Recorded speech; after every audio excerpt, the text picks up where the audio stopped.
Today, I'm diving into the wonders of apple cider vinegar and how it can help you shed those extra pounds. Apple cider vinegar, or ACV, is more than just a kitchen staple. It's a powerhouse for your health. First up, weight loss. ACV can help you lose weight effectively. Studies show that it can increase satiety, making you feel fuller for longer, which helps you eat fewer calories. But that's just scratching the surface. ACV aids in digestion too. It's great at controlling pathogens, so your gut stays healthy. Plus, it helps with the absorption of macro and micronutrients, ensuring your body gets all the good stuff from your food.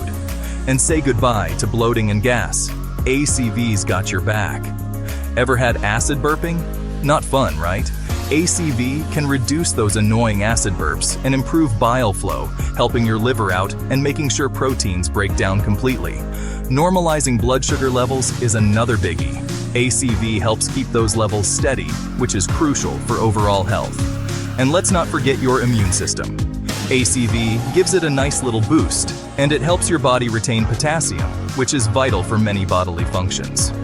So, how should you use apple cider vinegar? It's simple. Dilute 2 tablespoons of ACV in a glass of water.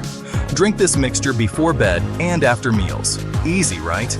Remember to always consult with your healthcare provider before starting any new health regimen. Apple cider vinegar could be the secret weapon in your health arsenal. Give it a try and see the difference for yourself. Thanks for watching. Stay healthy, stay happy.